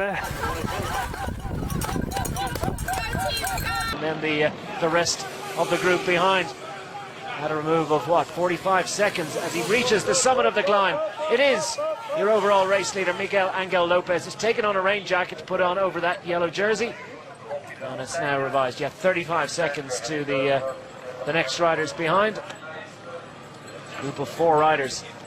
Interesting, Declan. Victor de la Part has come across here for CCC, so is Jon Izagirre, and if he can descend like his brother the other day, then there's still an opportunity for these riders to come back to Lopez. But just as I say that, Dombrowski's putting a hell of a ride in there for his team leader Talansky to keep him in contention.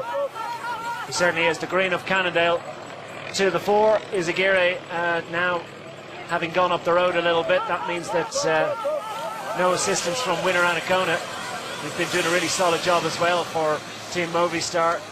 As Barguil tries to get himself organised for the descent.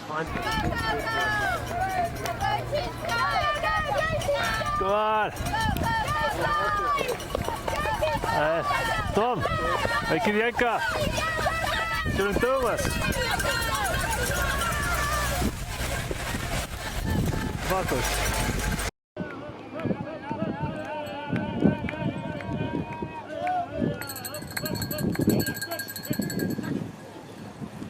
Himself a few bike lengths back, should be able to close that one. Lopez racing solo to glory, racing down the hill to Davos clusters. He's got about 13 kilometers of descending and then just over 4 kilometers of flat road through to the finish. They hit a railway crossing with 4.4 kilometers to go, so let's hope the express train to Zurich isn't making its appearance.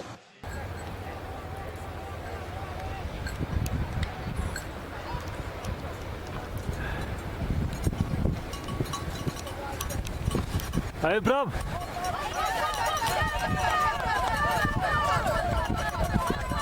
Bij Asper.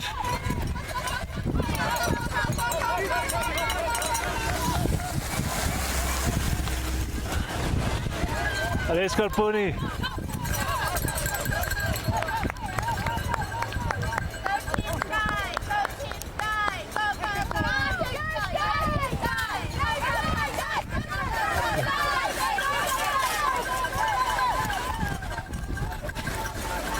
Kom maar, Steen. Lose the picture, albeit briefly. The group behind now, are they going to be able to close just over half a minute gap to Miguel Ángel López? Well, it depends if Lopez wants to take any risks, because it is a very tricky descent, especially the top third on this.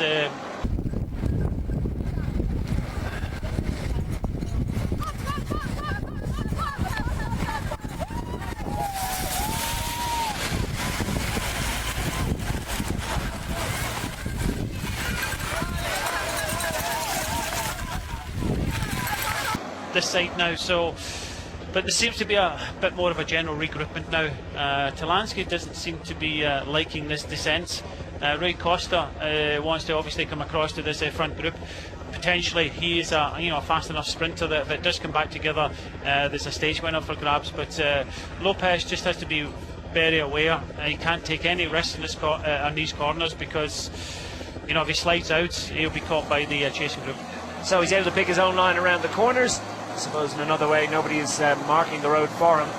picking out the lines for him. So he's got to be careful. He's also got to be committed. It's a confusing combination for Miguel Ángel López. He's racing to glory, and he's got a lot.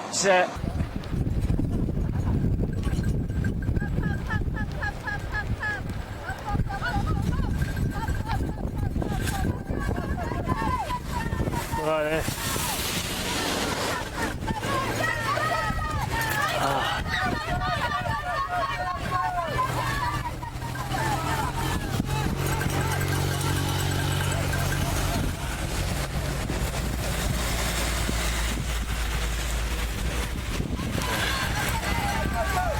Or hasn't he?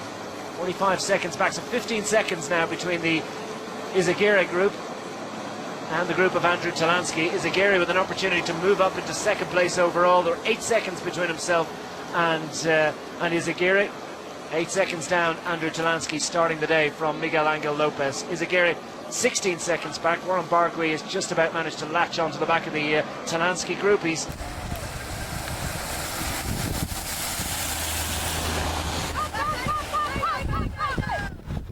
Come on, 18 seconds back, and then Pantano at 52. Kelderman is gone from this group, 1 minute and 21 seconds down. And there's the confirmation of the final mountains points of the year, with Miguel Ángel López taking the top points, as befits the man who is in the yellow jersey and has been climbing with such great ease over the last couple of days, particularly this afternoon in the rain, racing down to Davos.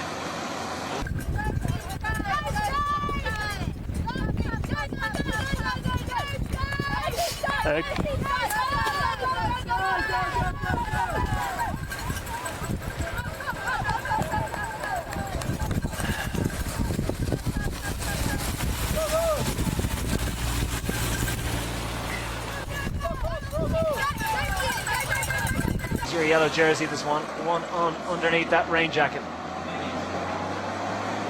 I can tell you it is dry and it is sunny at the finish line in Davos, so at some stage they are going to emerge out of the mist. How much of this descent is going to be on dry roads? Doesn't look like much of it. Delapart not enjoying the descent too much. There'll be a lot of riders not enjoying the descent, but you know, the riders in front are racing for podium place.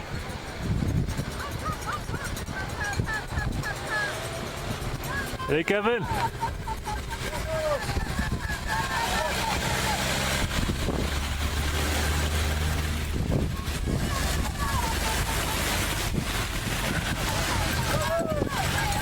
It's going to be touch and go whether they actually bring back López. Still some tricky corners to come, but López seems to be kind of holding them at bay. They've only knocked off about 3 or 4 seconds from the top of the climb. Yeah, so just inside a half a minute advantage now for Miguel Ángel López and the group of Jon Izagirre, 3 riders. Jarlinson, Pantano is in there as well. So too is TJ Van Garderen. And Chernetsky for Team Katusha, with Victor Delapart finding himself just a couple of seconds from the back. The CCC Sprande Polkowitz, man who won the Tour of Austria in 2015. Not able to take an apex there.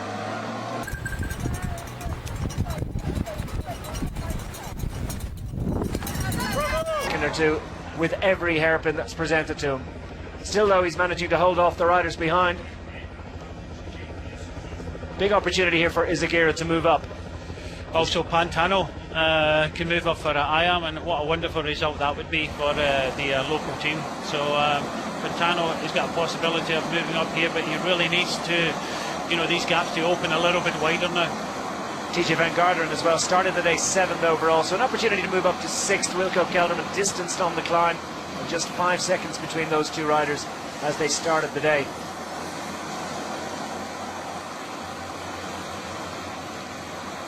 Winner of the Tour de l'Avenir, as we said, back in.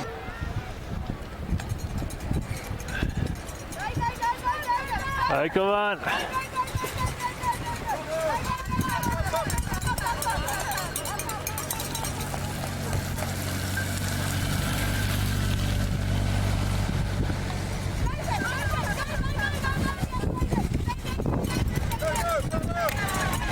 ...2014, stage win of Vuelta Burgos in 2015. It's 7th overall in the Tour de Suisse last year, which was the first big signal in World Tour racing that this man had a top future as a stage racer.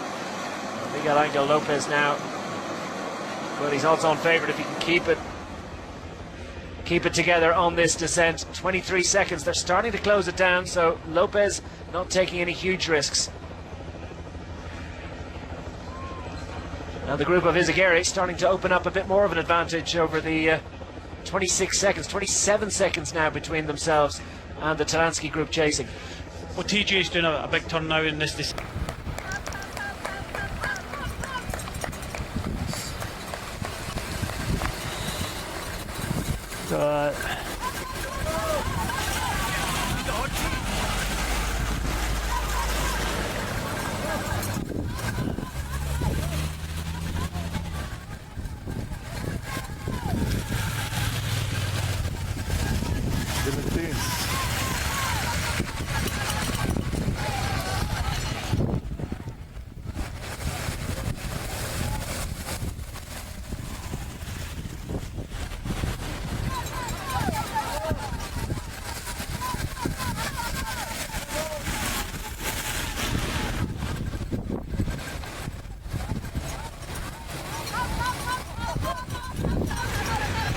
Obviously feeling a bit better than the top of the climb when he was distanced, and TJ thinking of another stage win. He's already got one to his name in this year's Tour de Suisse. Pantano will help as well, because he's moving up in the general classification beyond Izagirre. I think he's looking to keep a hold of or get into second place overall. So all of these will ride. I think it looks like Rui Costa is coming up to possibly join them as well. Rui Costa, 3 times winner, is still in with a shout of a stage victory this year. If he can get back up to that group, and then they in turn can make the junction with the race leaders. Lost a little bit of his advantage as they hit a flatter road. He starts to pedal. He finds now inside 20 seconds to the Izagirre group as López really piles it on and realises that well, he's in a solo time trial fight to the line. 2 bottles on board. I did say it was a 1 bottle day. These riders in the habit of hydrating.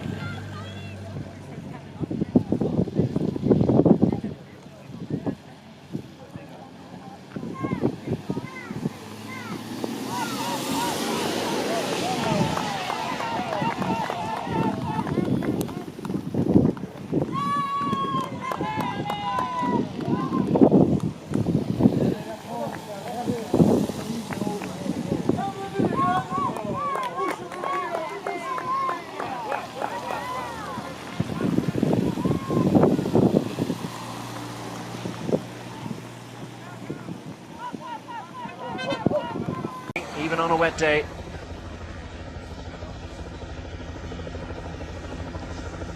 So just over 10 kilometers remaining in the Tour de Suisse of 2016, with your overall race leader Miguel Ángel López of Team Astana and Colombia racing to glory. But can he hang on ahead of this group of riders led by TJ Van Garderen? Started the day 7th overall. Just behind him on his wheel, Jarlinson Pantano started the day 5th. And Jan Izagirre, who started the day 3rd and is set to move up, as indeed is the 4th member of this group, Czernetsky of Team Katusha, who was 13th at the outset of today's activities. And Rui Costa is trying to get across as well. Behind, where is Andrew Talansky? He had Joe Dombrowski for company when they started this descent. It's Bargui with Rui Costa. That's a fantastic effort from Warren Bargui. Really looked to be suffering on that climb, but what a brave descent. I tell you what, he's bounced back. Flüelapass has been distanced in this descent. He rode a great mountain, and he just not got it when it comes down to this tricky descent. But just moving back now to see where Talansky, and there's Dombrowski and Talansky. And Talansky's having to ride. He's going to have to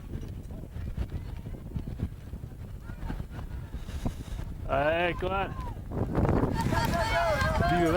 to ride all the way in the last 10 kilometres now, because he is drifting out the top 3 now. 2 up time trial for the Cannondale men. They've got to get back on terms, or he's going to lose a very strong finish in a World Tour stage race, a national stage race, the longest outside of the Grand Tours, at 9 days of racing in total.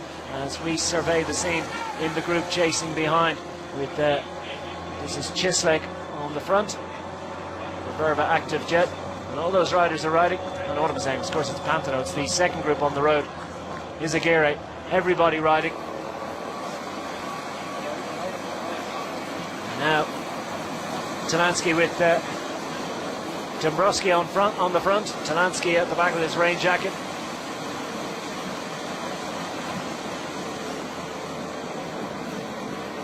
The man sitting in second place has been supported so well by Joe.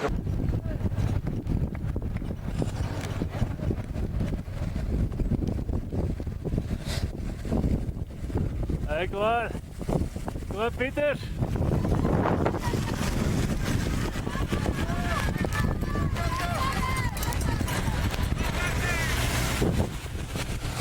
Dombrowski over the week.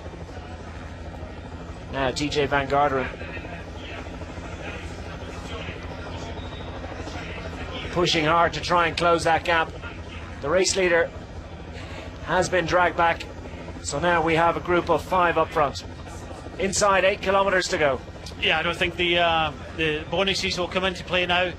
There's enough time between most of these riders, but they're all committed. TJ, Pantano, Jon Izagirre, you know, the race leaders there, Chinetsky, they're all moving up in the general classification, but it's still a stage win. And you know, Pantano would love to win this for IAM, the team that bases itself here in Switzerland. But the race isn't over yet, because I think the GC's pretty much been wrapped up by López here, because the only person I think could have challenged him closely, he looks so strong at the moment, would have been Talansky, but Talansky's, you know, losing out today. You know, he started the day in second place at 8 seconds. I can't see him staying on the podium today. But you know, can Warren Barguil and Rui Costa make it up here? And if they do, you would think that you know, Rui Costa would be you know, one of the favourites for a stage win here. But it's going to be flat out racing from all 5 of these riders. Chinetsky is the only rider that's going to sit here, and can he give Katusha the stage win that they've been trying for all week? Yeah, well, Chinetsky's set to move up. Interesting that López is still minded to ride. He certainly wouldn't be expected to, as the yellow jersey being caught by this group.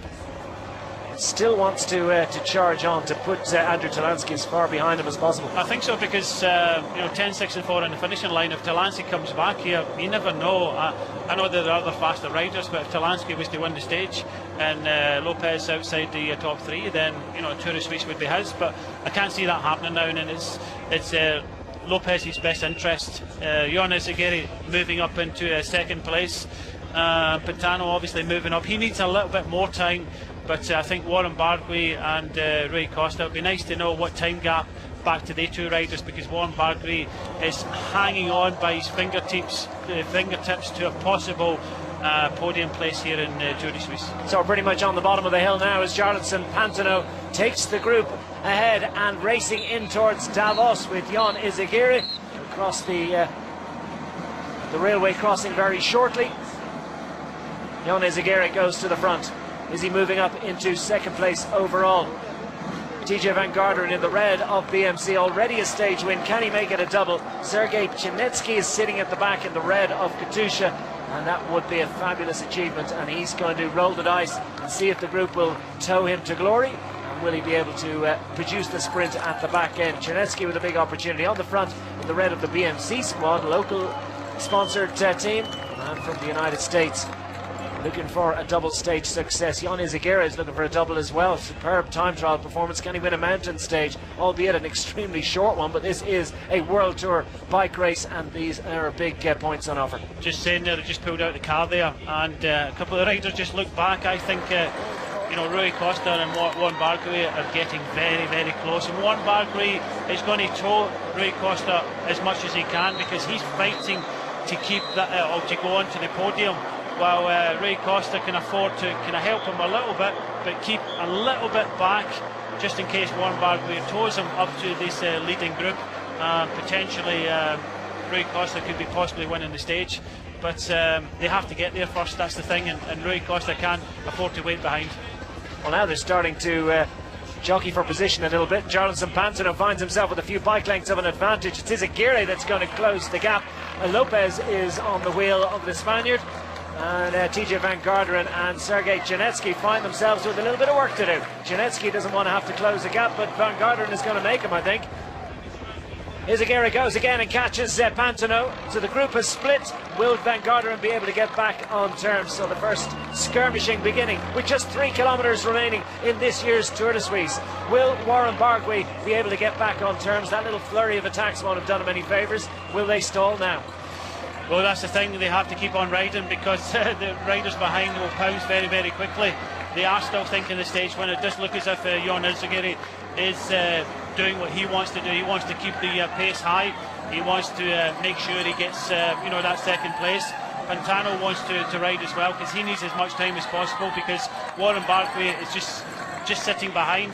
And he'll be taking that potential podium place that Pantano thought he might have had a chance of getting on today. Every time Pantano goes to the front of the group, he opens up a few bike lengths advantage. Izagirre is still riding, and that is a difficulty for Rui Costa.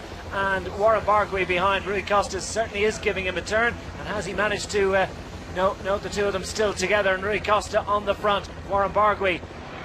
And he within 10 seconds now of the leaders, but just 2 and a bit kilometres remaining. Barguil back to the front. They can see them, they can sense them. A couple of cars in between, they'll pull those out as Warren Barguil tries to get back on terms. The road rising just ever so slightly, and TJ Van Garderen on the front. Well, it's how much have they got left? As Rui Costa plays smart. He is a very good finisher, but Janetsky has just been sitting on the tail of these 5 riders and waiting to pounce. It's a canny ride by the Katusha man, who is giving himself the best shot at a famous stage success, and a great addition to his palmarès as TJ Van Garderen just slots in behind. 4 of these 5 riders are contributing, but they find their advantage now down to single figures in terms of seconds, less than 10 seconds now to those 2 riders behind. Barguil gives a big effort to try and get back on terms.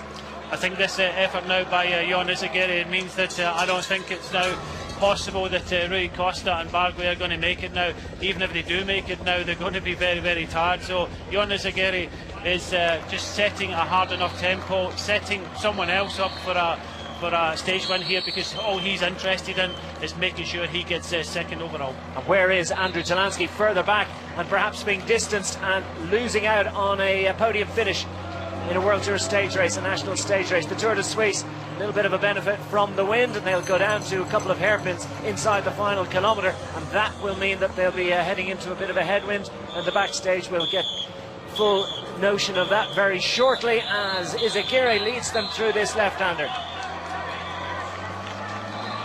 Under the kite, less than a kilometre remaining in the final stage of the Tour of Switzerland. Care to call it?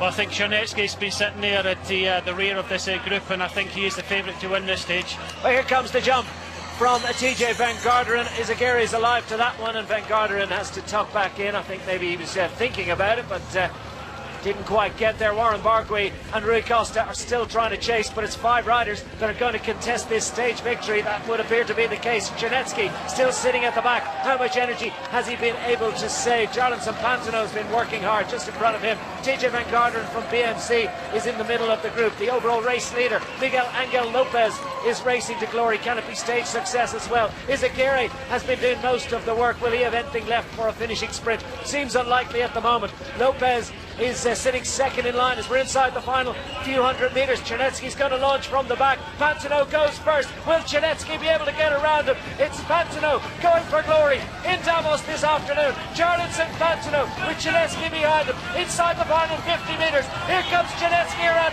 Will he get there in time? Well, I don't think he's going to make it, because Jarlinson Pantano has taken the final stage success in the Tour of Switzerland 2016, the win that he so dearly wanted. It's another great success for Colombia. It's a great success for Miguel Ángel López, because he's confirmed as the overall race winner. But what about that for a wonderful sprint success from Jarlinson Pantano? Well, he can barely believe it.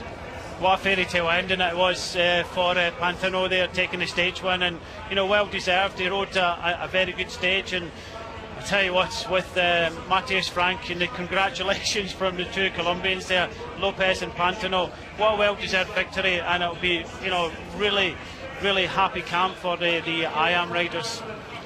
Well, here comes Andrew Talansky, and it's been a disappointing day for him because he's going to slip out of the podium position. A brave defence, but unfortunately just coming up a little bit short, and well, almost a minute between himself and the group up front as Pantano continues to celebrate, and so much appreciation for him from the other riders in the race. One of the first over to congratulate him, Miguel Ángel López, not too far behind him. Warren Barguil raced so bravely to get back on terms, just couldn't quite make it.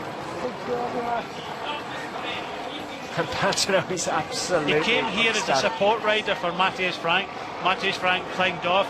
He stepped up, and really, he has really stepped up and you know, onto the world stage.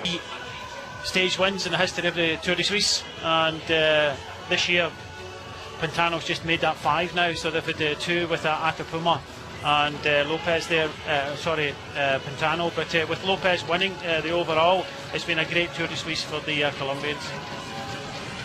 Riders will be coming in 2s and 3s, short stage, but that big climb really splitting the field up.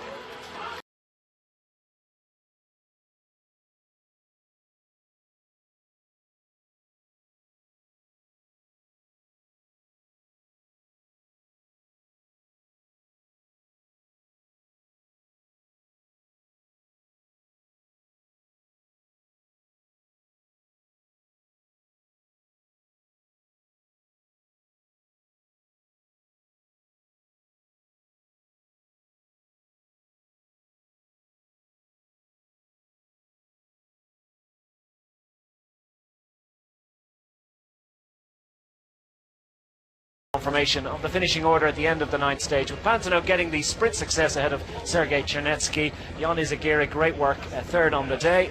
Miguel Ángel López will take the overall victory from 4th on the stage ahead of Van Garderen.